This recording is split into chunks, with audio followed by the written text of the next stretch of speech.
Have you ever just poured your entire soul into something, a project you were absolutely convinced was great, only to have it met with, well, confusion? It's such a frustrating, lonely feeling. Today, we're diving into a really personal story from a writer's guidebook. It's about a 15-year journey through that exact feeling, and it leads to this one single profound discovery about who our greatest teacher really is. Okay, let's start with this image, because it really sets the stage for everything we're about to talk about. It says, a writer grows a little with each scenario they finish. And then at the bottom, a scenario writer's greatest teacher is the writer themselves who endured that arduous time. So this is the destination, right? This is the big takeaway. But the story of how our writer got there, that's what's truly incredible. So where does a story like this begin? Well, it's not with some flash of inspiration or a big aha moment. Nope, it starts with the complete opposite. This deep, persistent, almost suffocating sense of frustration. To really get what our writer was going through, we have to understand this specific feeling. The Korean word for it is dap-dap-hum. And it's not just being annoyed or a little bummed out. It's that heavy, constricting feeling in your chest when you know what you want to say, but you just can't get it out right. Or when you feel like no matter how hard you try, you are completely misunderstood. For this writer, that feeling was a constant companion. And this was the question that just haunted them. I'm sure anyone who's ever created anything has asked themselves this in a quiet room late at night. Why don't they get it? It's this mix of self-doubt and, a little bit of defiance. And it was the fuel for all their early work. Now, what's really wild is that this wasn't just some brief phase. We're talking about a 4-year period from 2007 to 2010 of just practice writing. 4 years completely defined by that feeling of dap-dap-ham. And yet, look at this. They still wrote 5 full feature-length screenplays.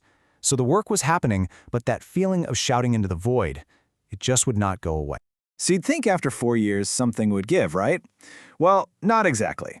That initial frustration didn't just vanish. Instead, it kind of became the new normal, the backdrop for what turned into a monumental test of creative endurance. 15 years. Just let that number sink in for a second. A decade and a half. That's how long this writer kept pushing, kept working through this feeling day in and day out. So here's the crucial point. Even without anyone patting them on the back, even without that feeling of being understood, the work never stopped. 8 feature-length scripts were finished during this long stretch. It was just an act of pure, stubborn persistence. And this timeline just lays out the whole journey so perfectly. You can see these distinct phases. First, the early struggles. Then, in 2011, the decision to start writing professionally, for real, even though that frustrating feeling was still right there with them. And then you see this fascinating window between 2018 and 2020, where after more than a decade, something finally starts to shift. So what happened?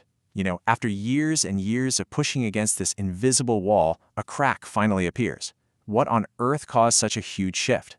And the change wasn't some vague, gradual thing. It was super specific. It happened in December 2020, right after they finished the first draft of their 7th professional screenplay. That feeling of relief, of clarity, it was directly tied to the act of completing that piece of work.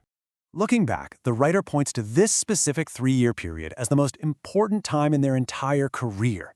It wasn't just about that one script. It was like the culmination of everything that came before. It was a time when the entire internal landscape of their creative world was fundamentally changing.